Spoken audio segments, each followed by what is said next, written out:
avec toutefois un focus beaucoup plus prononcé sur les ateliers thématiques qui se tiendront le vendredi 15.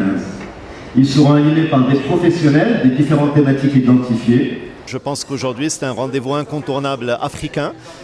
Nous avons pratiquement 300 étrangers qui participent, 30 nationalités, 18 pays africains, pour vous dire que c'est quand même un événement qui prend une dimension internationale. Nous avons bien entendu l'honneur et le plaisir d'avoir le haut patronage de Sa Majesté le Roi. Donc tous les ans une thématique qui doit être, je dirais, un des sujets ou une des préoccupations du moment des assureurs. Les assureurs aujourd'hui vivent une transformation qui est la transformation du monde. Nous ne faisons qu'assurer des risques et aujourd'hui les risques changent, évoluent.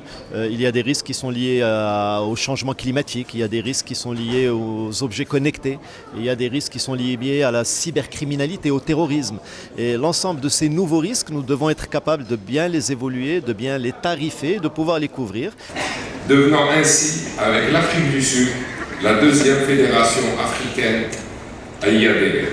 A été choisie pour abriter l'Assemblée générale et la conférence annuelle de l'Organisation africaine des assurances.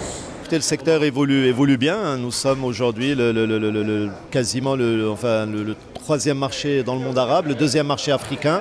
L'année 2015 qui s'est terminée a été une année d'une progression nettement supérieure à celle de l'évolution du PIB national. Le taux d'équipement reste relativement faible, bien qu'il soit le premier taux de pénétration dans le monde arabe. Donc il y a une marge de progression encore énorme. Je pense que les acteurs sont aujourd'hui bien outillés pour développer la pénétration. Et si on développe le taux de pénétration de l'assurance, ça veut dire une meilleure protection pour les Marocains, une meilleure protection pour les entreprises. Aujourd'hui, en 2015, le Maroc est devenu le premier investisseur en Côte d'Ivoire avec 22% de tous les capitaux injectés en Côte d'Ivoire en 2015. Et parmi ces capitaux injectés, il y en a beaucoup dans le secteur des assurances. Donc le Maroc est représenté en Côte d'Ivoire par SAM, avec 2 sociétés, par RMA Watania, par la SCR en réassurance. Et là, Attijari vient de prendre 2 agréments, en vie et en non-vie. Donc je l'ai indiqué, ce qui porte à 7 le nombre d'acteurs marocains dans le secteur des assurances en Côte d'Ivoire.